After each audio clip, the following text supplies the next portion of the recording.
बिस्मिल्लाहिर्रहमानिर्रहीम। अस्सलाम वालेकुम स्टूडेंट्स। आज का हमारा टॉपिक है वीमेन एम्पावरमेंट इन पाकिस्तान। तो ये टॉपिक जेंडर स्टडीज़ के हिसाब से और इंग्लिश एसे के हिसाब से भी काफ़ी इंपॉर्टेंट टॉपिक है।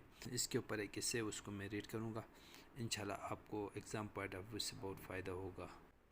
Women empowerment in Pakistan. Introduction. Pakistan was created for its citizens to be free of discrimination and deprivation they had suffered in the past.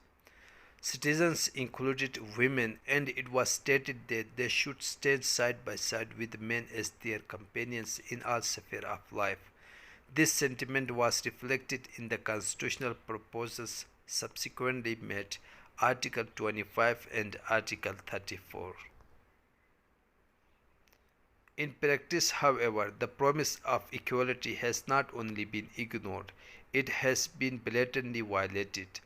In 1995, nearly a half century after the creation of Pakistan, the National Report for the Fourth UN World Conference for Women had to admit that women continue to suffer in the face of oppressive patriarchal structures, rigid orthodox norms, and stifling socio-cultural customs and traditions. Adherence to status quo, political inertia, and lack of social will have continued women's historical burden. Legal empowerment of women in Pakistan can only be ensured through creation of forward-looking and strong civil society that propel the state to bring positive changes in the constitutional, statutory, and customary laws. Women's situation in Pakistan.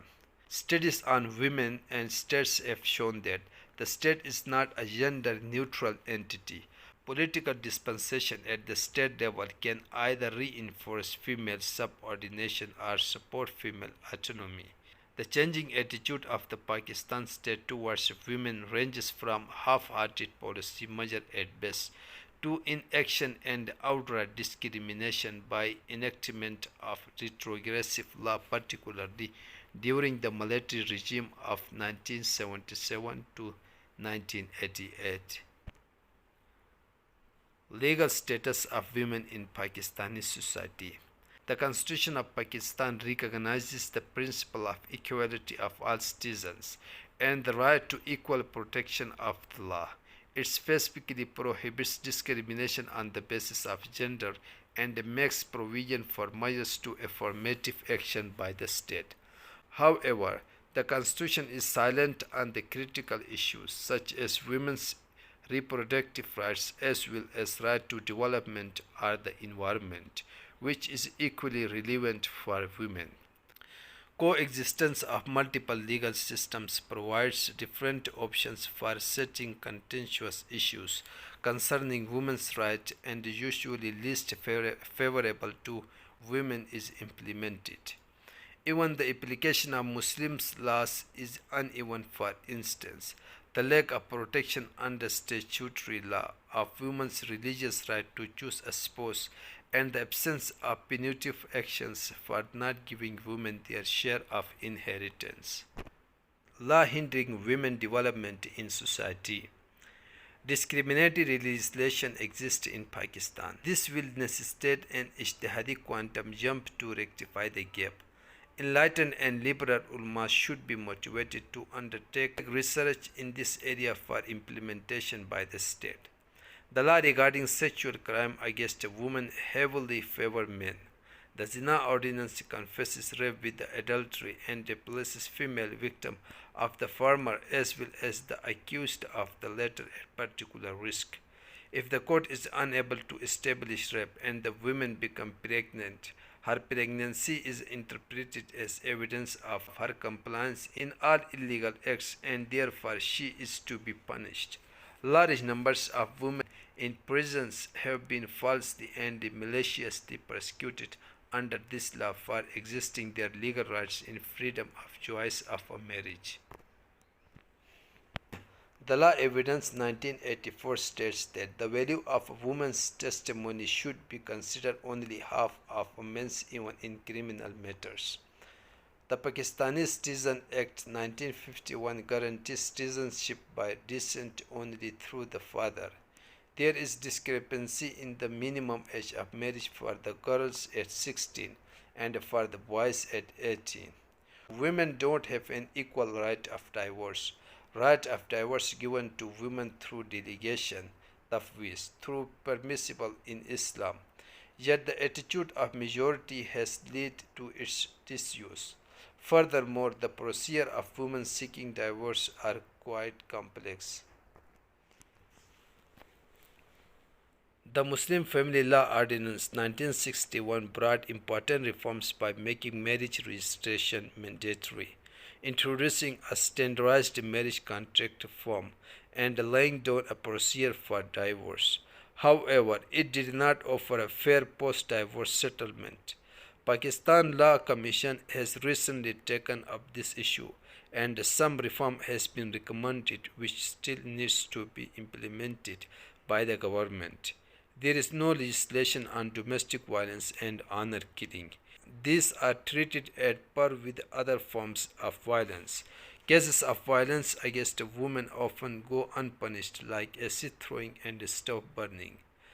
Recently, awareness created by CSOs has resulted in increasing the registration of cases against the perpetrators. Incest has no special status in laws, and similarly, there are no laws for sexual harassment at work and public places. Judicial indifference towards the use of women's rights and other issues concerning women has worsened the situation. My experience in courts revealed that husband's side find it easy to convince a male judge against the female litigating for her right by accusing her of awarki, lewdness.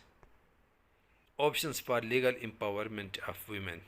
Four major commissions and committees were organized from time to time in the past to identify means of discrimination against Pakistani women and suggest remedial measures and changes in the existing laws for the betterment of tragic plight of women. Although these bodies made various recommendations, in practical terms little was achieved as the governmental concern often lacked the will, vision or self-confidence to accept most of these reforms. The research work and the recommendations are already in place. There is only need to bring this learning in public view through debates. Efforts from civil society. Many theater groups like Ajoka and Lok Rihas brought issues for debate among masses through their parallel theater techniques. Media played a very important role even in the days of oppression to raise controversial issues, but still there is a room to use this means of communications more effectively. As a logical effect of such movement, a lot of free legal aid centers are open in various parts of the country to help out the women. Free legal aid services of AGHS and TAFUS are few of these examples. Kashif Foundation, which is aiming at empowerment of women through microfinancing, is yet another laudable venture. Shelter home open in the name of Dastak for the disturbed women is also one of the offshoots of these efforts from the civil society side. Regrettably, political parties have not played any significant role to improve the status of women even in their own parties. I have publicly questioned the leaders of the political parties as to why they have not adopted the convention to reserve 33% seats for women in their working committees. Answer given to me is that they are not vote catchers.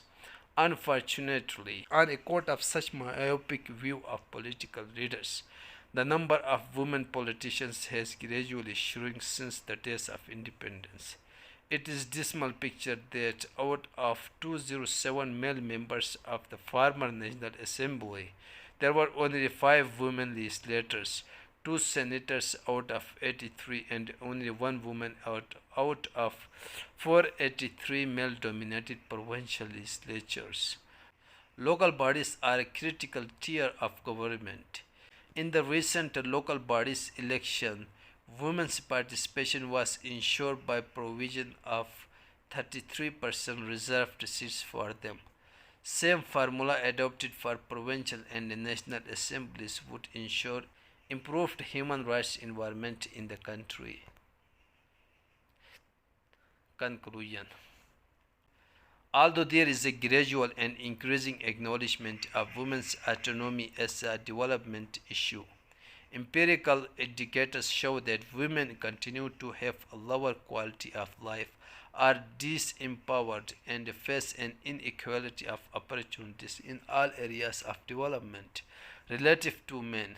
In the global and South Asian terms, Pakistani men do not fare well either, as the HDI devised by the UNDP clearly affirms. However, women fare even worse. Discriminatory laws and customs play a crucial role in preserving status quo. Serious efforts on the part of state need to be undertaken to change the situation. State's commitment to bring a positive change in the society could be guarded by its gender-sensitive policy initiative and the laws enactment processes.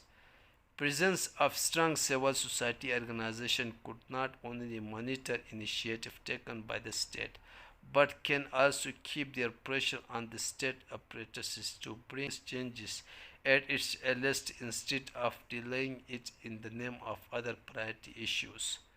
Empowerment of women would require a holistic approach in which all sections of society cooperate and the state play its constitutional role. The burden must be shared by the political parties, media, and ulmas, as each one of these sections has failed to give the issue of women's rights the critical importance it deserves. Thanks for watching.